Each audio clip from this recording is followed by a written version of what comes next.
Nabasa mo na lang. Sige po.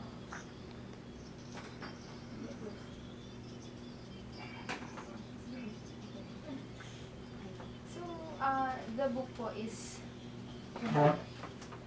the book is about the 35 most successful and inspiring accountants.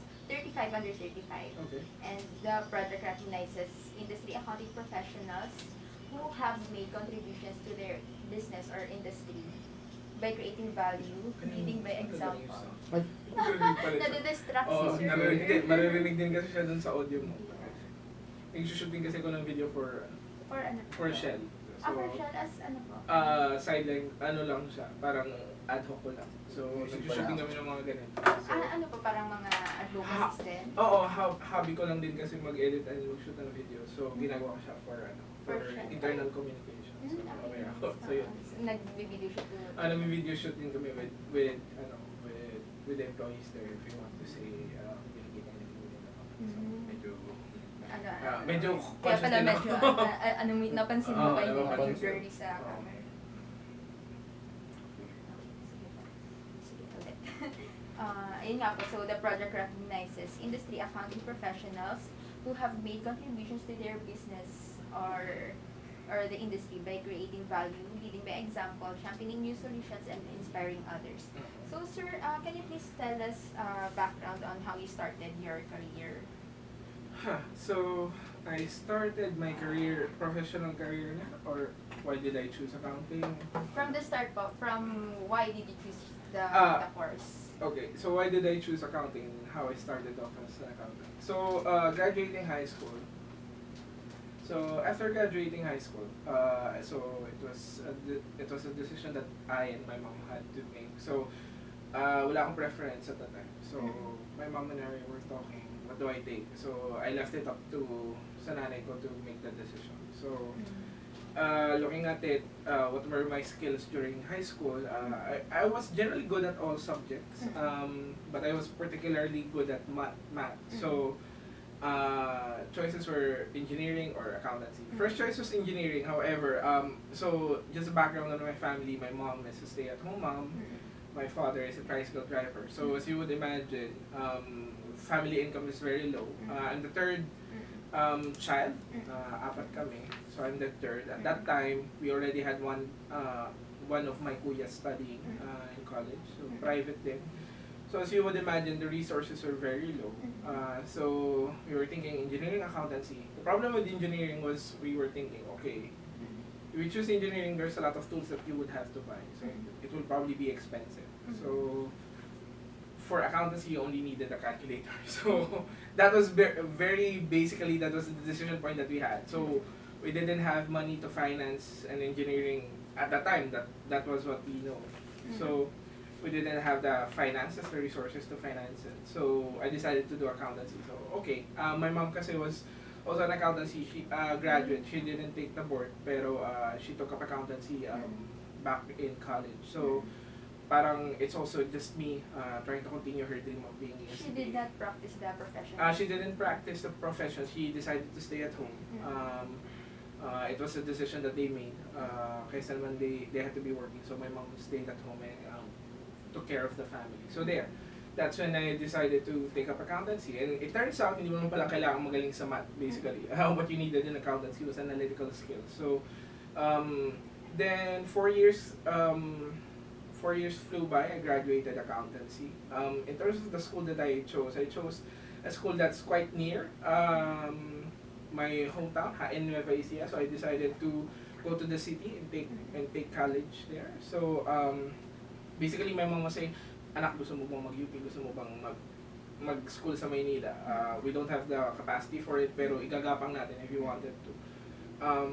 But then, I talked to my mom. Sabi ko, may factor ang eskwelahan, pero sabi ko, at the end of the day, ako rin naman yung mag-aaral. So even if, whatever school it is, if I study hard enough, I think I can pass the board with my own skills. Hindi lang naman school yun. So it's a combination of the school and my effort. So if I study hard enough, I think I can pass. So sabi ko, ito lang naman talaga yung kaya natin. So let's settle for it. So I went to my school, 4 years, I graduated, then again, another decision point, will I take the May exam without any review? Kasi medyo we were really running low on funds.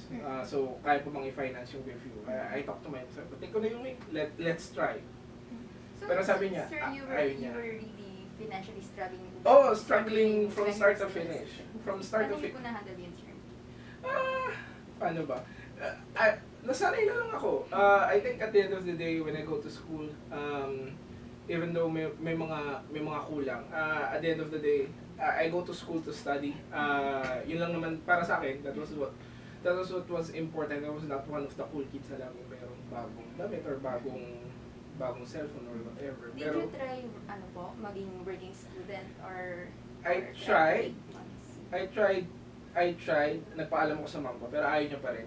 Sabi niya kasi ayaw ko masira yung pag-aaral mo. She Kasi wanted you to focus on she wanted me to focus. Kasi I graduated high school with honors, I was a consistent top dean's lister, so she didn't want to mess with my education. Even pag uwi ko sa bahay, wala kaming gagawin, nahainan na lang ng pagkain and diretso pag-aaral. So she wanted really me to focus on it. And it paid off. I graduated with Latin honors. And I think You were summa.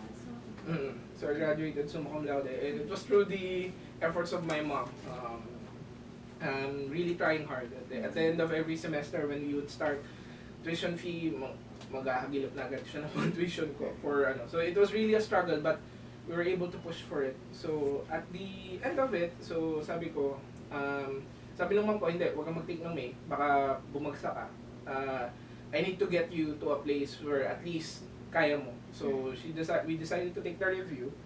5 months in Resa. So tuition was not an issue kasi libre naman yun sa SIPAR pala, sorry. Libre naman yun sa SIPAR. Since you were I graduated with honors. However, the expenses were really board and lodging, allowances. So ayun, pinangutang ulit. It was also partially financed by my brother who was already working at the time. So your brother is also in the accounting field. He's a seaman. Marino yung kapatid ko. So partially finance niya rin yung review ko. Then I took the board in October 2009. So I think I just turned 20 at the time. So quite young. So luckily I passed the board. So at the age of 20. Then after that I decided to go back muna to Cabanatuan to teach for a semester, mainly because it was the easiest job that I could find. I think applying in Manila would still, it would cost. So hindi ko alam kung matatanggap agad ako. Pero I knew if I applied for a teaching stint in my college at the time, it would be, I think at the time, it would be easier for me to get a more secure job. And the school na tinuruan niyo is from yung college? Yung college ko, College of the Immaculate Conception. So I went back there, I taught for a semester, then when I had enough money to save up for applying in Manila. So at March, so nag-end yung school year. April I started applying. Then May, I was accepted to IBM. So IBM, I'm not sure if I can mention pala. For my company, current company Shell, nag-usap kami ng HR namin. I can't mention Shell pala. Pero IBM siguro baka pwede naman kasi tapos na. So pero siguro I'll just keep it general na. I-edit mo na lang. Yung name ng company. So after teaching at my school, College of the Immaculate Conception, I went to IBM. It was an IT company. Like, ulitin yun.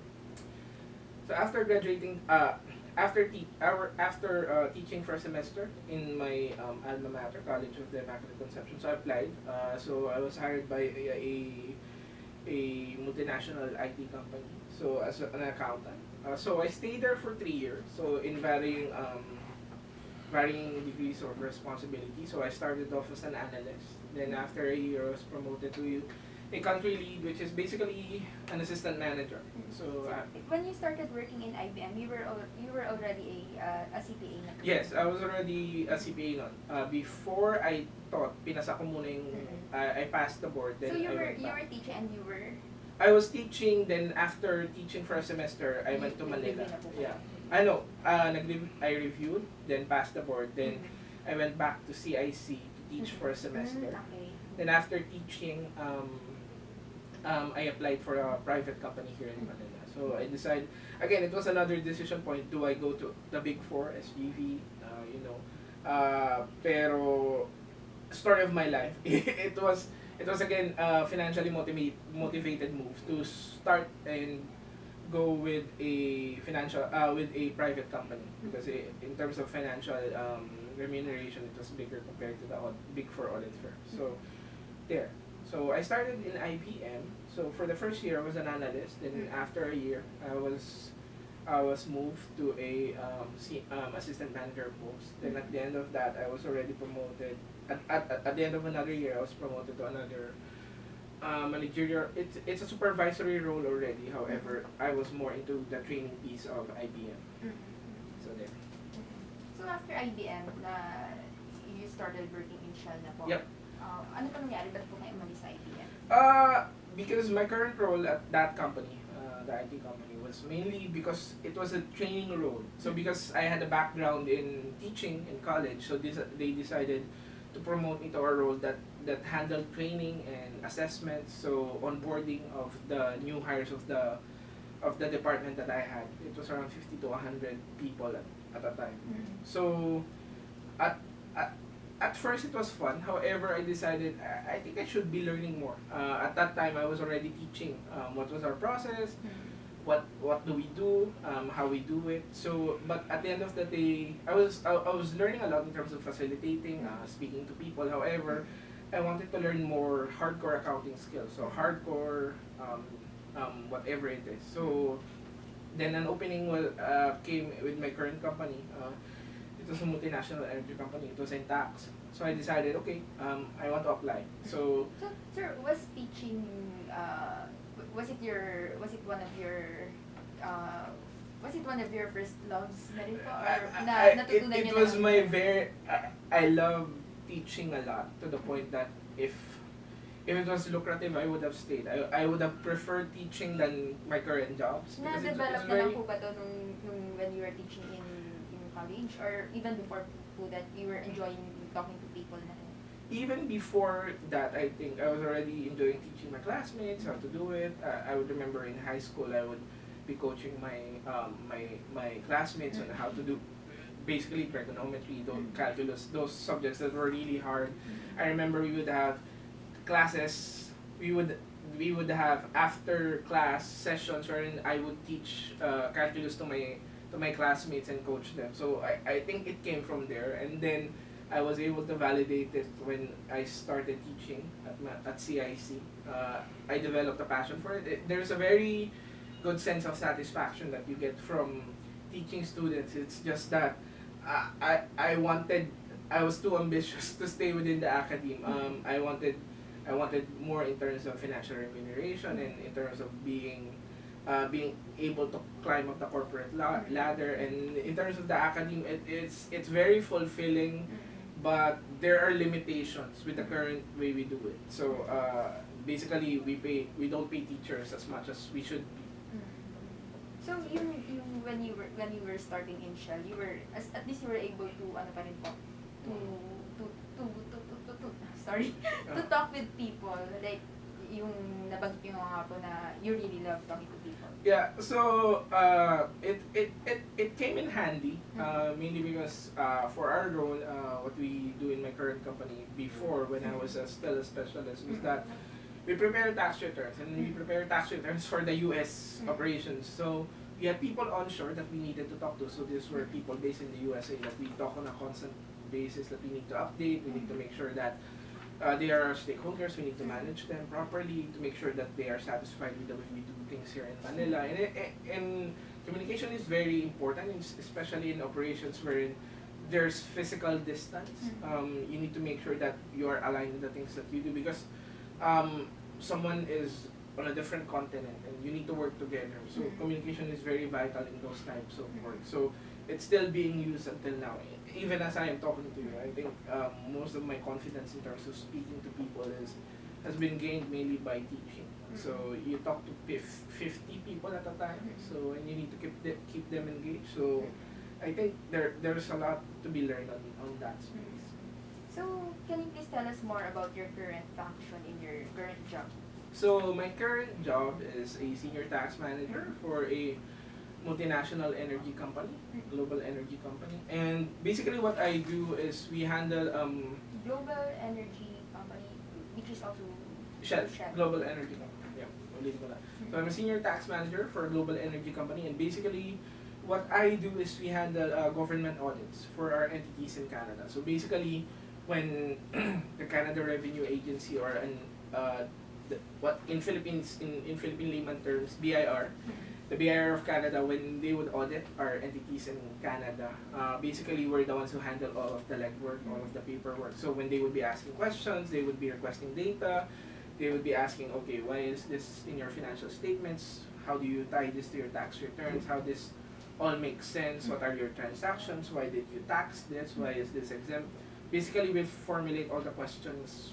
We formulate all the answers to those questions. So I'm managing a team of 4 senior specialists. So we work on those audits and we provide the responses to our onshore counterparts, who in turn provide them to the auditors. So there would be instances that we would talk to the auditors to discuss taxation, taxability of the transactions, and defend my company's position.